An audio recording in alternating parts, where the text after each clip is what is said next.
मित्र, बरेच लोक काय म्हणा लागले की सध्या जगात जिकडं तिकडे युद्ध चालू येतं, फक्त भारत देशच असा आहे की तिथंच एक सुरक्षा आहे, सुरक्षित आहे भारत देश, ते बिन आपल्या मोदीजीमुळे. तर चांगली गोष्ट आहे बा. जाऊ द्या, आपल्याला काय करायचं. मी एक गोष्ट सांगतो तुम्हाला, दुसरीच गोष्ट आहे.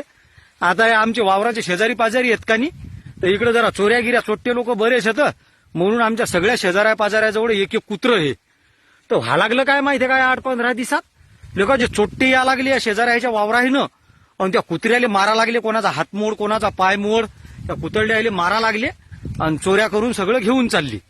आता त्या कुत्र्याले काऊन मारत असतील, ते कुत्रीले का जे त्या चोरायच्या अंगावर भुकत असतील, विरोध करत असतील चोरीले, म्हणून ते त्या कुत्र्याचे हातपाय मोडा लागले आणि वावरातले काही पायप फायप काही चोरून चालवले. तर मग एक दिवस एक शेजारी भेटला, म्हणे काय राजा तुमचं वावर लय सुरक्षित आहे म्हणे, तुमच्याजवळ चांगलं कुत्रं आहे म्हणे, जोराचं बहादूर कुत्रं आहे म्हणे, तुमचं 56 इंच छातीवालं. मुले चांगलं लय गमलं ना की आपल्या कुत्र्याची स्तुती केली. तर म्या म्हणलेलं का आपल्या कुत्र्याची आपल्याला बहादुरी पाहायची.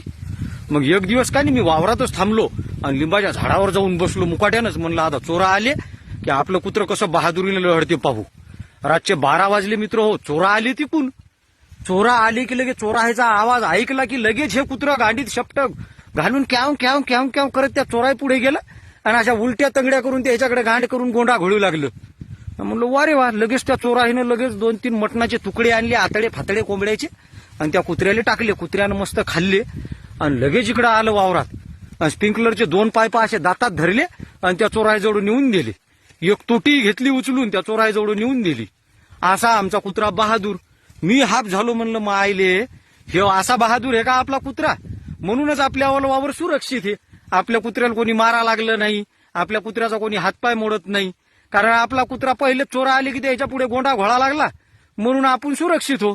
आणि तेच आता लोकांचे कुत्रे तिकडे त्या चोरायला विरोध करत असतील, भुकत असतील, म्हणून ते चोर त्या कुत्र्याला मारा लागले, त्याला हातपाय बांधून ठेवा लागले, त्याचे हातपाय मोडा लागले.